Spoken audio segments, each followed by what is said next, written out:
What's up, everybody? My name is Pi. I am the managing editor for SR Lounge, and today we have the wonderful Brooke Shaden here in the studio. Thank you so much for coming, Brooke. Brooke, say hello to everybody. Hello, everybody.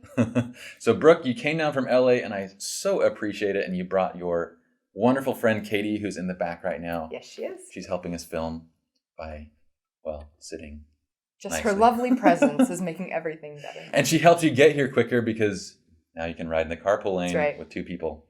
So if you guys don't know Brooke, she does amazing, incredible fine art work. I mean, your work has been featured everywhere. You're in galleries. You have pretty much, you've been on TV too, right? A little bit. A little bit. So she has a very impressive body of work. And we're going to show some of the images here. But basically, I would say that you kind of, if I were to try and figure out what category you fit into, I would say it's kind of more of this conceptual fine art fantasy category of images. Is that where you'd say? Yeah, definitely. I would say conceptual, certainly. Fine art, definitely. I hope to fit in there. I use a lot of words like whimsical, fairy tale, dark art, things like that to describe what I do. Mm-hmm.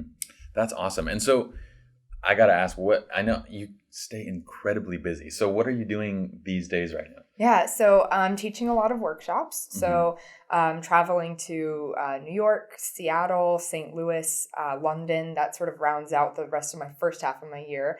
And we're going to post those, by the way, so everybody has it. Shooting almost every single day, trying to at least shoot one thing so then I can, keep going, keep You're growing. Shooting every day? I try to. Wow. But I only post maybe now 30% of what I shoot. Yeah. So yeah, not everything works out, but that's how you keep growing and learning. So I'm trying to shoot a lot. Aside from that, doing a lot of charity work, trying to set up an organization right now so then a lot of other people can get involved too. That's awesome. Can you talk about that for a sec? What kind of charity work absolutely. are you doing? It started when I went to India. I was traveling to Calcutta to teach photography to survivors of human trafficking. And I did a 4-day workshop, and it really just inspired me to find people all over the world who might need the power of photography to help them in their lives. So I'm setting up workshops that anybody can do anywhere they are, which basically focus on storytelling and figuring out how to bring out the stories in other people that they need to tell to start to heal themselves. That's amazing. Okay, so you're in the process of basically setting this up right now, Yes. and we'll include information on that too. Awesome. So I want to talk about a little bit kind of how you got into photography. And I know just from reading and kind of learning a little about you, I like to do my homework on people. Not in a creepy way, in a very positive way. So I know that you're married and I'm just kidding. It's true though. She is married. Okay, so sorry guys. She is married. But anyways, so I noticed that when you got into photography, what was really interesting is I saw that you basically picked up a camera in high school, I think it was, and then you didn't like it. And then you put it down until college. And I wanted to talk about what was it that you didn't like about photography? Well, for me, it was the way that I approached it. I was taking a black and white film photography class. And in this class, you weren't allowed to shoot people. You had to shoot inanimate objects. And I was so disenchanted with the idea that I couldn't shoot a person, because that to me is the heart of a photograph, is finding the character, figuring out what makes them unique and special, and then turning that into a whole entire concept. So I was shooting things like somebody's hand or somebody's arm, just trying to shoot a person. And I kept getting in trouble for it. And I decided that photography wasn't for me. I wasn't very good at it. I didn't really enjoy it. So I moved on to filmmaking. And that to me was I felt like I could express myself a lot better when I picked up a moving image, because it was a way of telling a much longer story. I didn't really have any constraints like I had in photography. And I thought I was going to be a filmmaker for the rest of my life. But it turned out that I didn't do that. I graduated from college, had a film degree, and also a degree in English. So I was well prepared to tell stories, but I wasn't actually as good at filmmaking as I had hoped I would be. So instead of moving on with filmmaking, I picked up my camera again. And so it was about 4 years later that I picked up my camera. And it was the first time that I didn't have any constraints. It was the first time that I could shoot whatever I wanted to shoot. And I realized that I could put all of those storytelling elements into a single picture. And that's when I started photography. That's amazing. And so Temple is, that's where you went to school, right? Where is that located? Philadelphia. Philadelphia, okay. So I would imagine that having that background in film helped tremendously, going and studying it, because you essentially in creating the kind of work that you're doing, you're essentially putting together, like you said, a story for these images. Yeah. And being able to do that in a cohesive manner, I feel like is the difference between what makes an incredible photo versus what makes just a kind of an average amateurish photo. Is conceptualizing and conceptualizing. I don't know what I just said, but conceptualizing and then basically putting it together in a way that all makes sense. And you do that incredibly well. And I find that the difference between the best versus the amateur stuff is not like a huge, it's like a 20% difference. Like the amateur stuff is really good, but that extra 20% makes such a big difference. And I would imagine a lot of that storytelling and that ability to do that you learned at Temple. Do you feel like that's something that... Somewhat. I think that I've always had these stories in my mind, and definitely learning the art of filmmaking helped me to put those, out there into the world in some way, some cohesive manner. But I think more than anything, the idea that you can take a picture with intent, you know why you're taking that picture.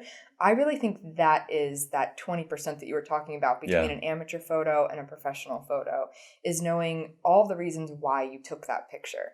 So, you could take a picture of a blade of grass if you wanted to. And, if you didn't know why, then you might just take a quick snapshot and walk away with it. But if you knew why, then you would spend time lighting it or getting the right angle. And then that would translate to your audience. So it is a type of storytelling, I think, but it goes beyond that. So it's not so much a literal story always, but it's knowing why you did it, shooting with intent. I read on your bios that you kind of grew up near Amish country, right? What was that like exactly? And do you feel like that has had influence over your photographs? Yeah, definitely. I get asked all the time if I'm Amish, and I'm not. But I grew up around a lot of farmland. There were a lot of forests, hills, things like that. It was really beautiful where I grew up. And I always really cherished that. And when I moved to Philadelphia for college, I just hated the city. It was an environment that I didn't feel comfortable in. It was a space that didn't inspire me. So when I started photography, it was really important that I used locations that I felt personally inspired by. So I always took those locations that I loved and then tried to use them in my photography in any way that I could.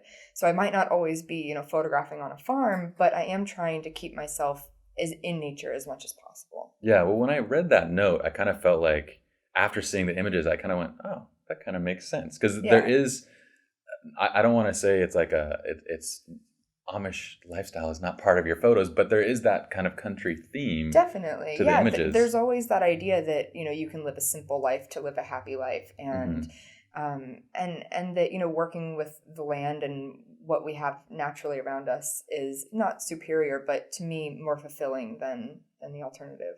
So now that you've been in Philadelphia and now LA, I don't know if there's anywhere in between that you've been big at other big cities, but do you feel like you are a big city girl now, or do you feel like you're... I've always felt very out of place. Still? I don't actually live in LA anymore, so I've been moving further away as the years have gone by. We all do that exact thing. Like everybody, you flock to the center, and then you're just like, Exactly. Get it away a little bit. I always knew, even coming out here, that I never wanted to stay in Los Angeles, but I thought that's where the film jobs were and that's where I should be. I don't like the cold, so I didn't go to New York. So as my career has developed, I realized that I don't really have much of a need to be in a city. So I'm moving further and further away, and I hope that next year when we make our final move, we'll be out in the middle of nowhere and we don't have to be anywhere near a city anymore. Go in your backyard and start shooting. Exactly. So I wanted to ask, when you started in photography and kind of more of the post-college where you're getting really into it, were there people that you were looking to as inspiration for the type of photography that you were going into?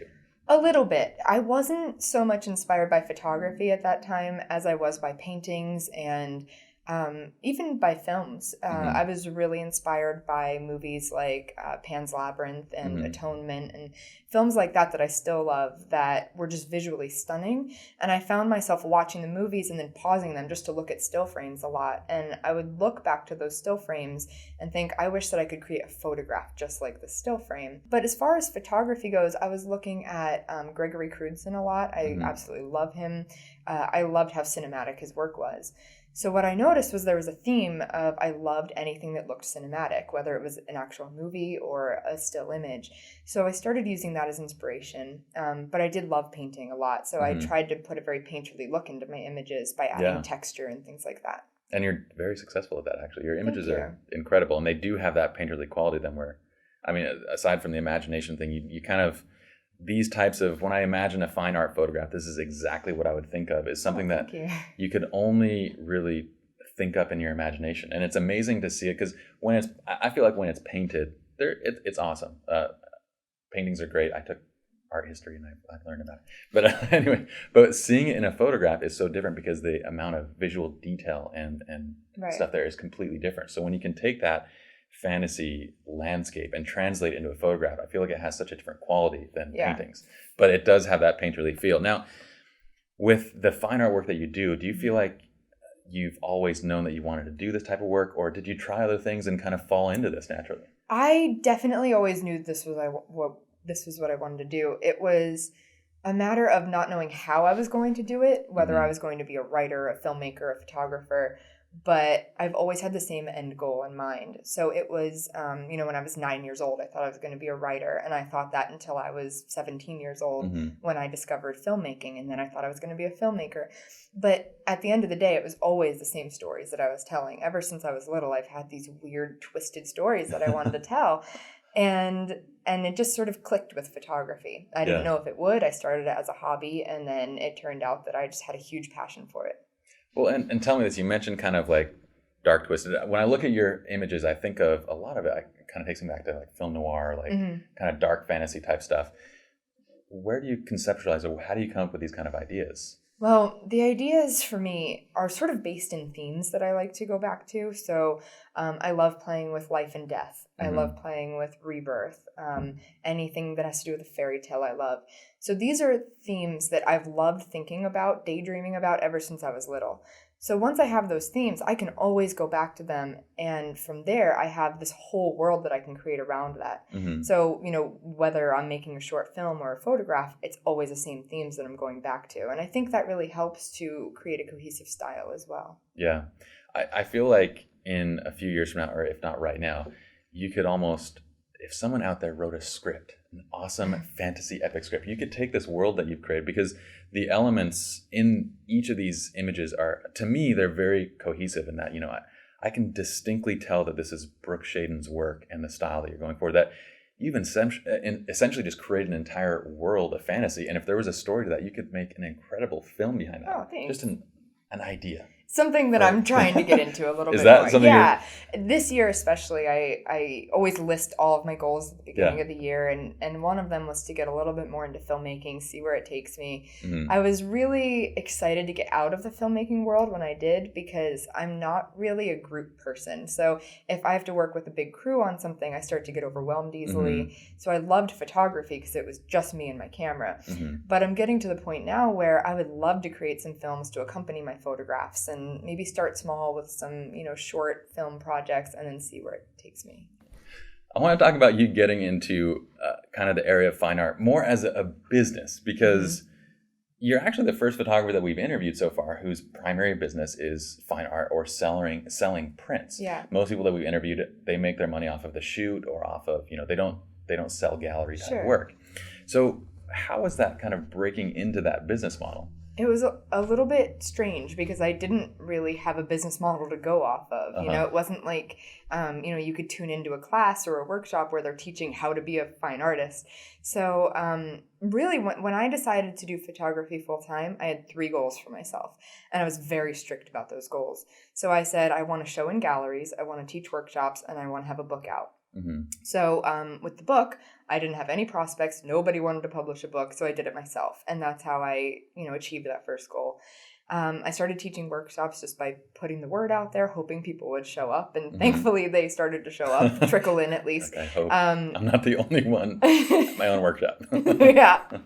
So then when it came to the galleries, I just tried to use common sense as much as I could. And I said, well, if I sit here and wait for a gallery to contact me, it might never happen. So I just have to jump in there, send emails, visit galleries, see what I can do. And by doing that, I learned a ton of things about how to approach a gallery and, what kind of work you have to show. So I started emailing a lot of different galleries. I started getting emails back, mostly saying no. So for every probably 100 emails I sent, I got one email back, typically saying no. And that's how it was for the first few months of sending out emails. And the rest just didn't respond? Yeah, no responses. What would be their reason for saying no generally? It could be a number of things. It could be that they thought that my work didn't fit with their gallery. It could be that they thought it just wasn't strong enough. Maybe they don't sell photography or think it won't sell well enough. Lots of different reasons. And I started realizing that it really wasn't personal. A lot of the time, it just didn't fit with that gallery's point of view. So I started to be more selective about who I emailed. And I looked into galleries that sold the type of art that I do. Whether it was photography or painting, it didn't really matter as long as it had the same concept going through it. And eventually I started hearing back from galleries, and I had a lot of small shows my first year. And so the first year wasn't a very profitable year. I lost money my first year. But I think that's pretty normal for a business starting up. And definitely. And so I said, okay, after the first year, if even then I'm not making money, then I need to go back to my day job.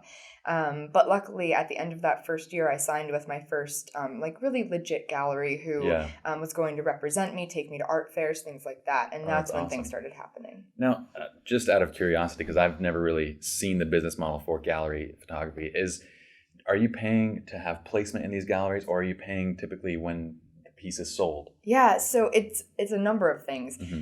With my first year of photography, it was a lot of me paying galleries to basically rent their space. They would curate a show and say, yes, you can be here, you can be here. But I would be paying them something like anywhere from $25 to $100 for a week or a month, whatever it is, to rent that space, to have my picture on the wall. And whether it sold was another thing. I would get a cut of it if it did. And if not, then I lost a little bit of money on it. And typically it didn't. I mean, I sold maybe 4 pieces that whole first year out of about 14 different shows that I had. So I was losing money, but I was at the same time building my resume. So by the end of that year, I was able to go to a better gallery and say, look, I have 14 shows under my belt. Can I show with you? That's so interesting. Okay, so now that you're established, are you presenting now in multiple galleries? Where are your galleries located? Yeah, so I have a gallery in Laguna Beach. That was the first gallery that represented me. They're the Joanne Artman Gallery. I actually know that gallery. That's right on the corner, right? Yes. Yeah, I know that gallery. They're awesome. Yeah. So I have the Joanne Artman Gallery. After that, a gallery in Amsterdam contacted me called Morin Galleries. And they have a few different locations, and they're just amazing. So that's my European representation right now. And I've had lots of shows elsewhere. So those are the two, galleries that represent me, but I've had shows.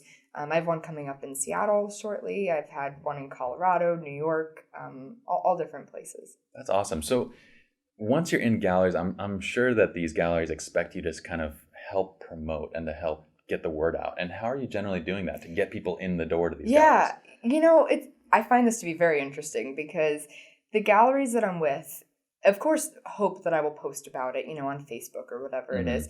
But they're not really relying on me to put the word out there too much. Awesome. The first galleries were, because it was more of a younger crowd. It was very hip, part of an art walk kind of thing where they wanted just people to filter in. But the galleries that I'm with now tend to have clients, whereas the rest didn't really have that client base. So the galleries with a client base that's already in place, they're just looking for their returning customers to come back and collect more art and check in to see what they have going. I see. So when I do put the word out, sometimes people turn up, sometimes they don't.